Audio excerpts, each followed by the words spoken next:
Ladies and gentlemen, welcome back and welcome to another video. My name is Jake, and as you can see back here, the truck is finally back after 24 days in the shop, which is very minimal compared to some other people that I've been reading about on forums, which my heart goes out to you.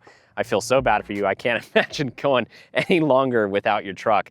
But with that being said, there's a lot that we need to talk about. And there's a few things that I need to take accountability for and that I need to apologize for in a sense.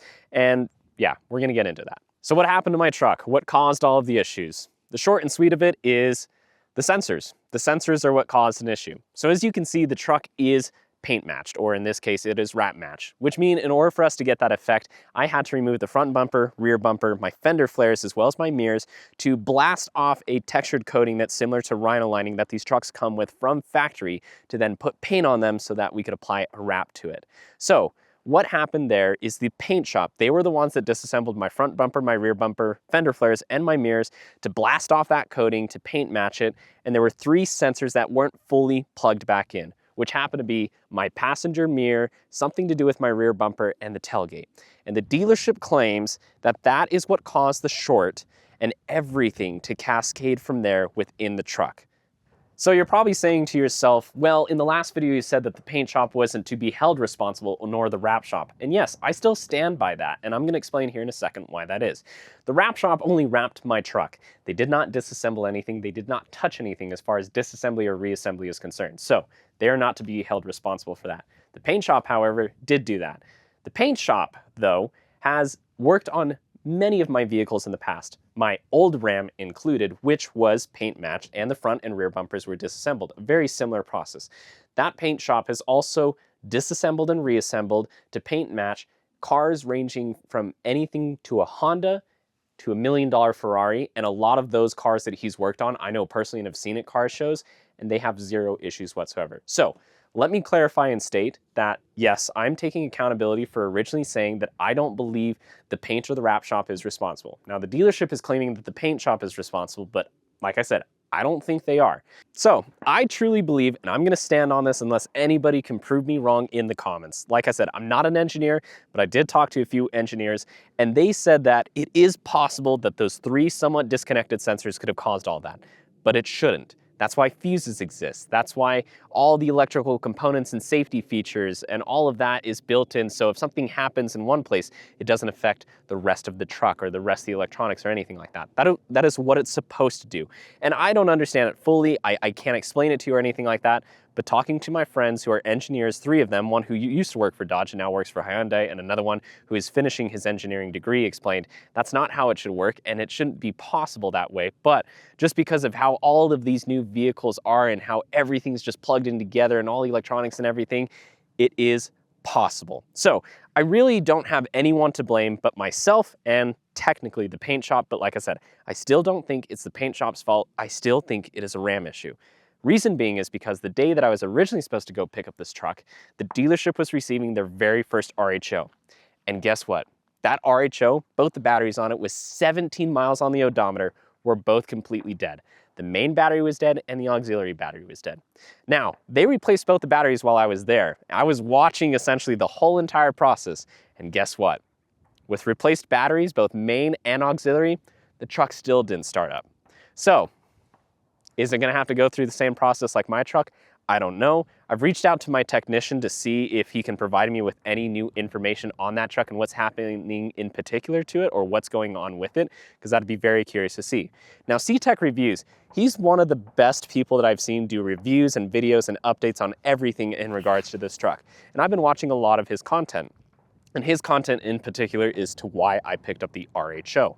So, his RHO recently had a similar issue where his main battery went bad, which affected his auxiliary battery, so he had to get both batteries replaced.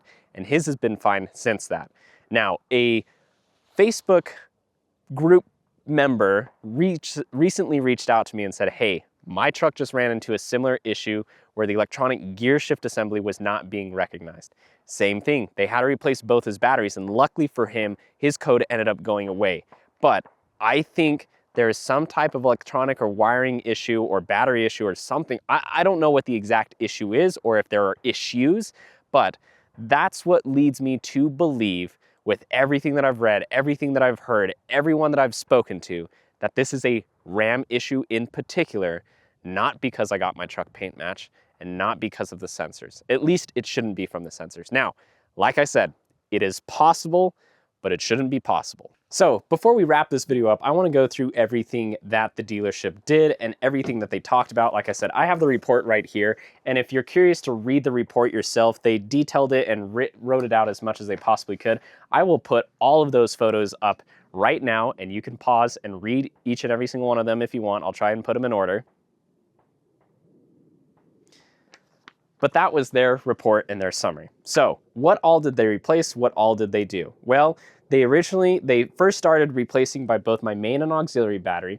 From there, they realized that my starter was not working, so they replaced my starter. From there, they recognized that my electronic gear shift assembly was not recognizing what gear it was in, so they asked for that part, and that led to the whole Ram customer service incident, which you can go back and watch my last video on. From there, they realized that the CAN bus was still not recognizing or reading stuff correctly, and so they replaced that. And lastly, they found a blown fuse that was tied to both my main battery and auxiliary battery. I don't know what fuse it was in particular, but they did charge me money for that. And they did actually charge me money. They did charge me a fee for all of the service that they did. Reason being is because when it comes to a vehicle being under warranty, when it falls outside of their warranty timeframe period of diagnosing, then they charge you for that extended time. And since they had to have an engineer come out, they charged me for that engineer's time. So my total with the fuse and the labor and everything ended up costing me $2,775.40. And like I said, a lot of that pertained to the labor of just everything that needed to go on. They did charge me $72.97 for a fuse, which I don't think they should have charged me for. I talked to a few of my other buddies that work at dealerships, and they said the fuse itself should have been replaced under warranty, but the work that they did as far as the labor is concerned outside of that time frame window is technically something that they can charge you for. So that kind of sucks there. At the end of the day, I'm just really happy to have my truck back. I do love this truck. I don't plan on getting rid of it. I plan on keeping it all the way through its warranty and everything. And the TRX is coming back, which I'm super excited about. So when that TRX does come out and we get to see some videos and reviews on it, I may replace the RHO for the TRX.